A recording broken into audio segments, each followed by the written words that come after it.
President Trump is now defending his national security advisor, and Mike Waltz is taking responsibility for the mistake that caused an intelligence leak. Well, the president says a member of Waltz's team accidentally added a reporter to a secure chat discussing military strikes in Yemen.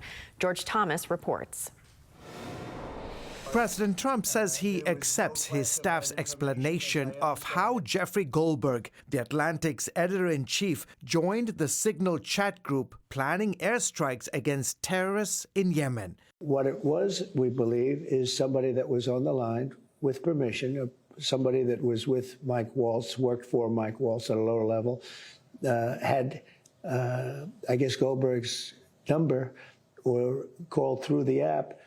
And somehow this guy ended up on the call. During a cabinet meeting earlier in the day, the president defended Waltz, his national security advisor, and said he didn't need to apologize for inadvertently adding the reporter to the encrypted chat. He's a very good man, and he will continue to do a good job. Waltz took responsibility for the leak. I built the group. We're going to get to the bottom of it. I just talked to Elon on the way here. We've got the best technical minds looking at how this happened. Goldberg revealed he was added to the chat, which included Vice President J.D. Vance, Defense Secretary Pete Hegseth, Secretary of State Marco Rubio, and 15 other senior officials. It seems completely absurd to me that the national security leadership of the United States would be meeting on a messaging app to discuss forthcoming military action. Two individuals involved in that chat, CIA Director John Ratcliffe and Director of National Intelligence Tulsi Gabbard, were grilled Tuesday at a Senate intelligence hearing. I want to make clear that I'm of the view that there ought to be resignations. This disrespect for our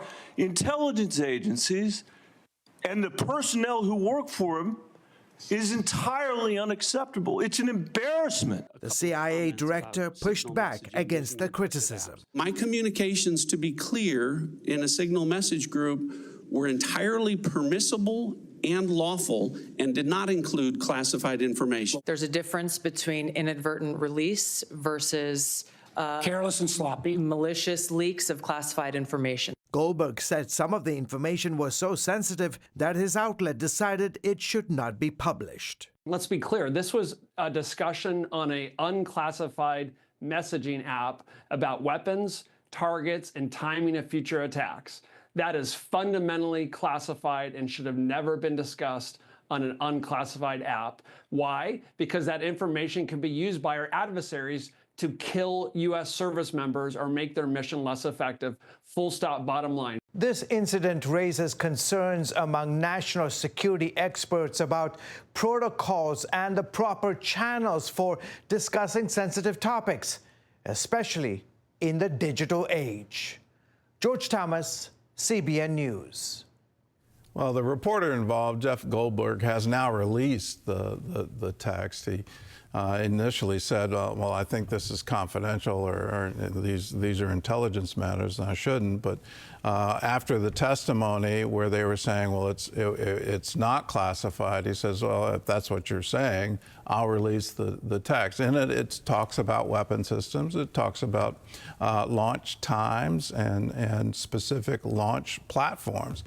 And yes, you have to look at that and say that kind of tactical information should never be in.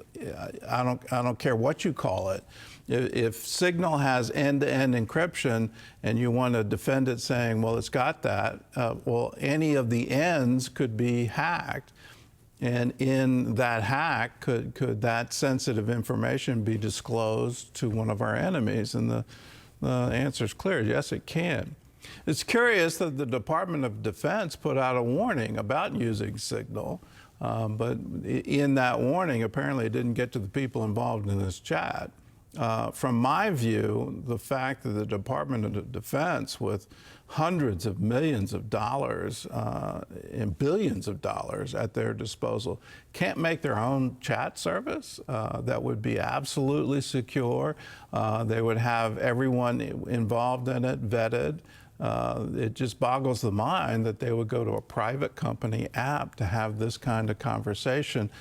and everybody involved would go along with it and say, okay, let's use Signal for our secure communication. This just does not make sense to me. I hope it leads to fundamental change in how we deal with classified information.